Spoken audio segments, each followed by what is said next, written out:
मुख्यमंत्री कन्या सुमंगला योजना, जिसमें सीएम योगी आदित्यनाथ लाभार्थियों से संवाद कर रहे हैं। आगे बढ़ रही है।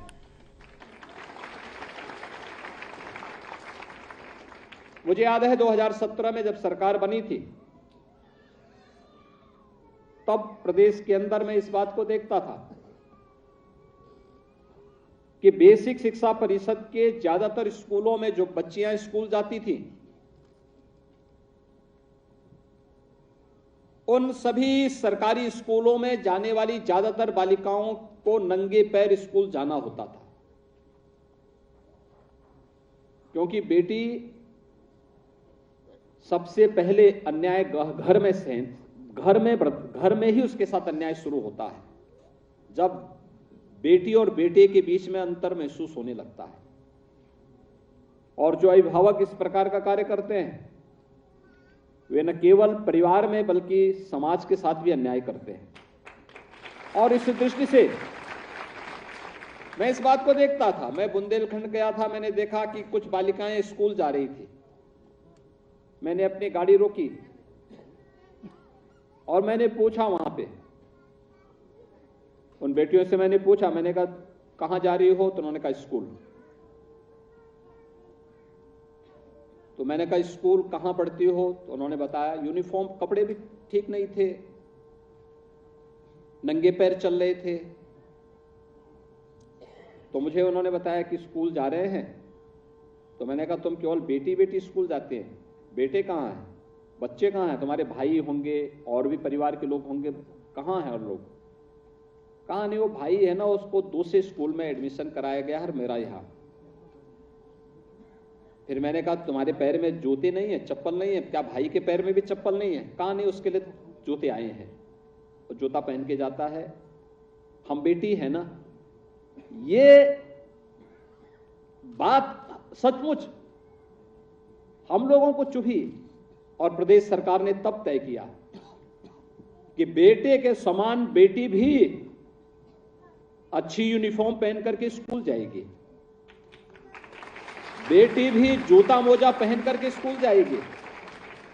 और मुझे बताते हुए प्रसन्नता है, आज प्रदेश के अंदर बेसिक शिक्षा परिषद के अंदर पढ़ने वाले स्कूलों में 1,91,00,000 बेटी और बेटे दोनों के लिए, यानी बेटी के बहाने बेटों को भी अतिरिक्त सुविधा मिल जा रही है।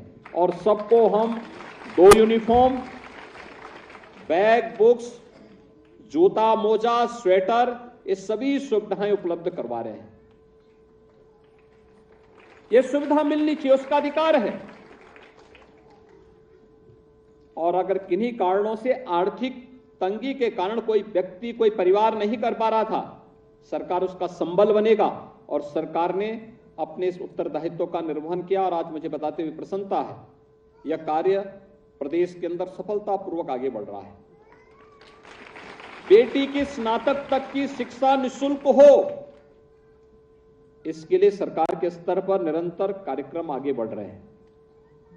लेकिन एक चैलेंज हमारे पास 17-18 में था। प्रदेश के अंदर बालक और बालिकाओं का अनुपात, इसमें विसंगतियां थी। और मुझे बताते हुए प्रसन्नता है कि पिछले 6 वर्ष के अंदर बेटे और बेटों के बीच में जो प्रदेश के अंदर 1000 की आबादी में अंतर था, इस अंतर को कम करने में सफलता प्राप्त की। 38 अंकों की बढ़ोतरी उत्तर प्रदेश के अंदर बेटियों की संख्या में वृद्धि करके अनुपात में संतुलन लाने में सफलता प्राप्त की। और ये भी हम देखते थे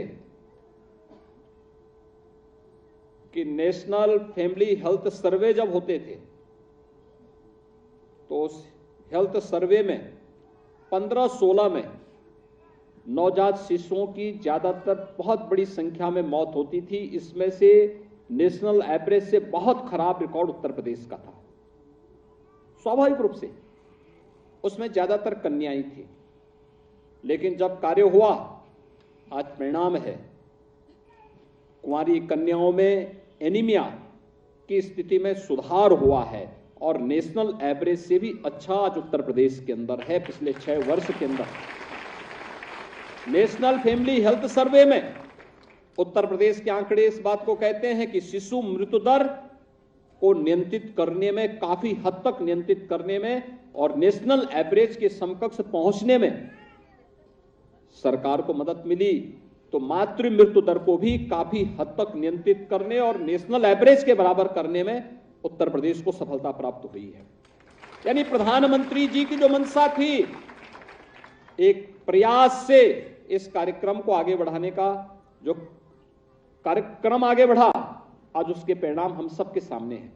और इसीलिए उस समय इस लक्ष्य को प्राप्त करने के लिए 2019 में प्रदेश की सरकार ने प्रदेश के अंदर मुख्यमंत्री कन्या सुमंगला योजना प्रारंभ की।